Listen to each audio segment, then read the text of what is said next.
Grazie a tutti, stasera devo dirvi la verità, sono emozionato anch'io.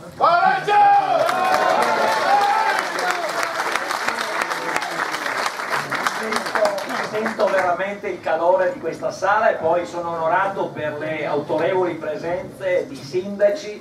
Abbiamo sentito l'impegno, la determinazione, la convinzione di colui, il dottor Smuschi, sindaco di Santa Lucia di Piave, che per primo ha accettato di farsi coordinatore provvisorio, ha detto con umiltà, di un'iniziativa che io sono certo coinvolgerà nel giro di poche settimane decine e decine, centinaia di sindaci del Veneto. Facciamo sentire ai sindaci che non ci sono un applauso di incoraggiamento.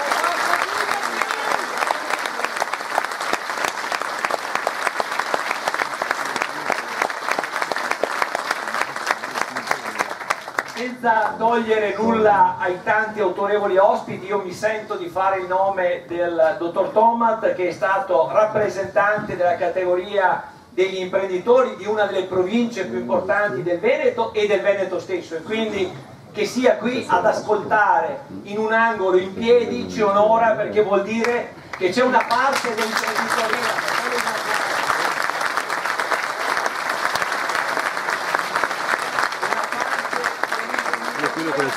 Meno all'umiltà di ascoltare. Questa è già una virtù che pochi hanno nel mondo anche dell'attuale rappresentanza istituzionale dell'imprenditoria veneta. Noi vogliamo dialogare. Tante cose ho da dirvi, ma stasera sarete voi i protagonisti, perché ci sarà un dibattito, io spero ampio, con tanti amministratori che sono venuti a portare la loro opinione. Ai molti che so che è la prima volta che sono venuti a un incontro di Indipendenza Veneta, per dare chiarezza, per infondere sicurezza, per non alimentare sogni vacui che poi lasciano le ceneri, come abbiamo visto, per chi in 20 anni ha parlato scherzosamente di federalismo, alterando il concetto stesso di federalismo e lasciandoci un pugno di mosche e tanta disperazione. Indipendenza Veneta ha un progetto che non è di pancia, non è un progetto elaborato al bar dopo l'ultimo prosecco a mezzanotte, è un progetto di pensiero, è un progetto serio, è un progetto di responsabilità, è un progetto che non è contro nessuno, non siamo antagonisti, non abbiamo nemici. L'Italia non è un nemico da debellare e abbattere, l'Italia è una realtà che noi dobbiamo domare come interlocutore per fargli capire che democraticamente, pacificamente, per via istituzionale e non improvvisata, avvalendoci anche delle leggi, della legge della Costituzione e delle leggi internazionali, noi vogliamo perseguire un obiettivo che non potranno fermare se non cercando di ingannare e di ritardare provvisoriamente. L'indipendenza non si ferma, l'indipendenza è inarrestabile, perché è un fatto di pensiero, è una concezione alta, non è una concezione di pancia. Voi vedrete, sentirete la passione, l'avete già sentita, avete sentito interventi concreti e autorevoli che partono dall'approfondimento storico con riguardo all'economia. Prezioso come sempre l'avvocato, amico carissimo, preparatissimo, docente universitario, personaggio straordinario che io vi ho portato anche questa sera e che lui generosamente è venuto. Vi ha spiegato in pillole, in 10 minuti, poco più, qual era la realtà del Veneto indipendente quando era una repubblica ammirata nel mondo. La storia è lunga e bisogna conoscerla per costruire oggi adeguatamente. Un imprenditore giovane, trentin, che ci ha illustrato la sua esperienza, le sue osservazioni, i suoi rilievi, a chi genericamente, improvvisando talvolta, chiude sul tema dell'indipendenza senza conoscerlo, senza conoscere che è un percorso praticabile, che è un percorso che ci vede protagonisti assieme ad altre realtà europee come la Scozia e la Catalogna. E poi avete sentito l'amico Favero e il suo collaboratore, il dottor Stefano Casotto, che hanno fatto uno studio su quello che è il prelievo che avviene nei nostri territori e quello quindi che è il residuo fiscale, ovvero quella miseria che ci viene restituita. questa è una premessa fondamentale, ricordatevi, non abbiamo nemici, l'indipendenza è un progetto positivo, è carico di contenuti. Se qualcuno pensa che si debba, come ha fatto taluno, bruciare delle bandiere, ha sbagliato posto, deve cambiare destinazione, non è Indipendenza Veneta che fa per lui. Noi sconfiggeremo questo Stato fallito che vive di illegalità e di illegittimità di comportamenti quotidianamente, utilizzando quelle regole che lui ha calpestato e continua a calpestare. Questo è il punto. Badate che su questo versante lo Stato è perdente. Se noi pensiamo invece, sbagliando, di dare una spallata, di fare un colpo di forza, di andare nelle sedi di Equitalia a fare quello che qualcuno ha cercato di fare, di bloccare le strade e le autostrade, di fare del progetto prezioso dell'indipendenza una questione di rilevanza di ordine pubblico, la battaglia è perduta in partenza. Avete chi pensa a queste cose, ripeto ancora, lo dico con molto garbo ma con grande determinazione, per cortesia si accomodi fuori. Non c'entra col nostro progetto. L'Italia teme la legalità, perché è un paese che vive di legalità.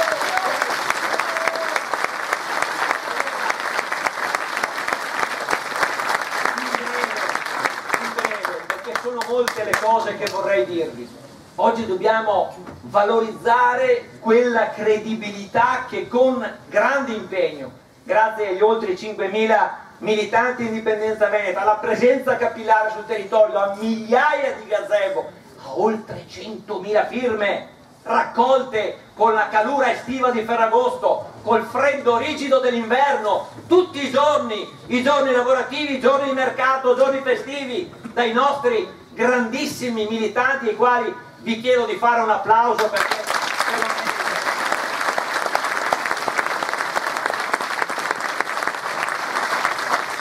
quindi un progetto che parte da una visione che finora non era mai stata percepita, non era mai stata approfondita da chi ci ha preceduto.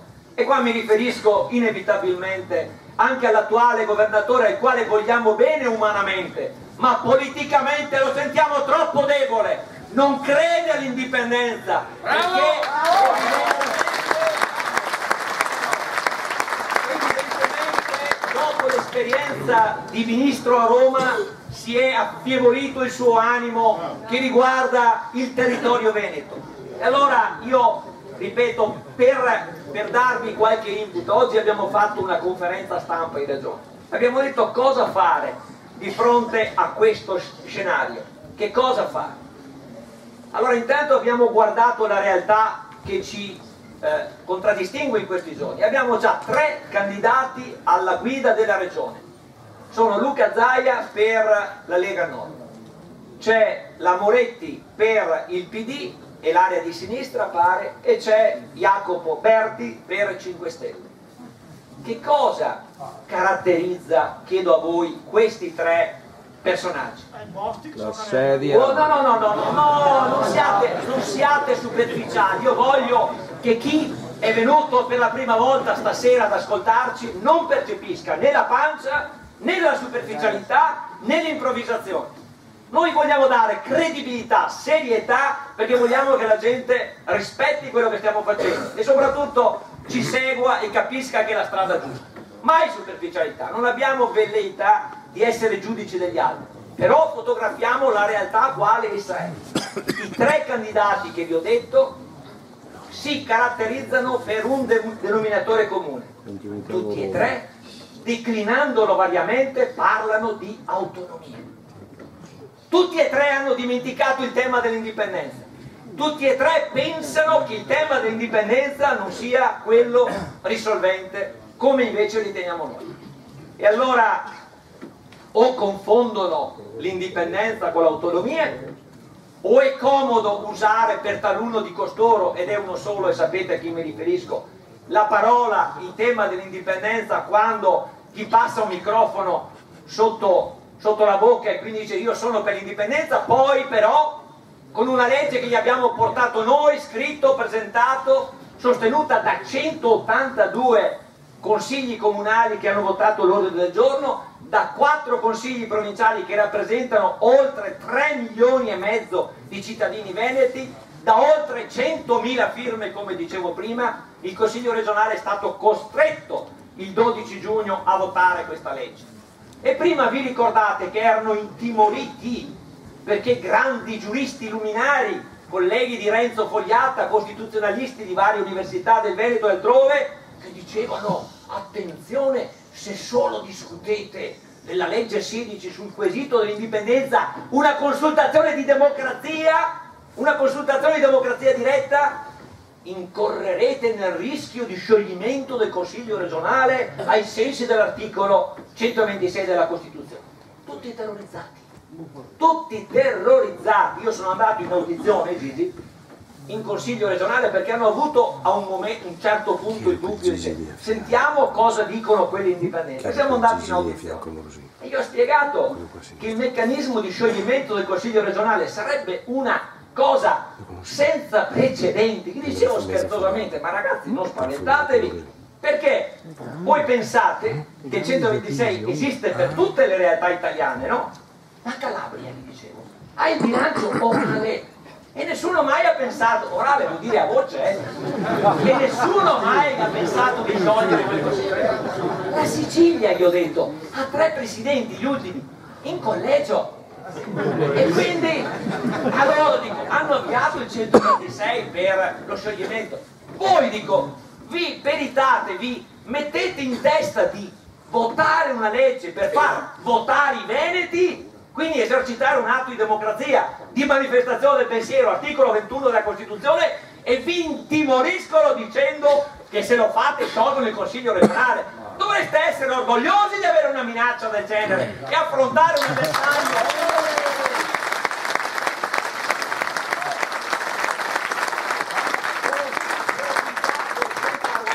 Andare avanti.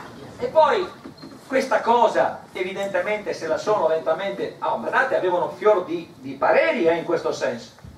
Recentemente, e non solo, bravo Renzo, adesso mi ricordo da buon penalista che prospettavano addirittura anche delle fattispecie di rilevanza penale, quindi un rischio che qualche procura della Repubblica si interessasse.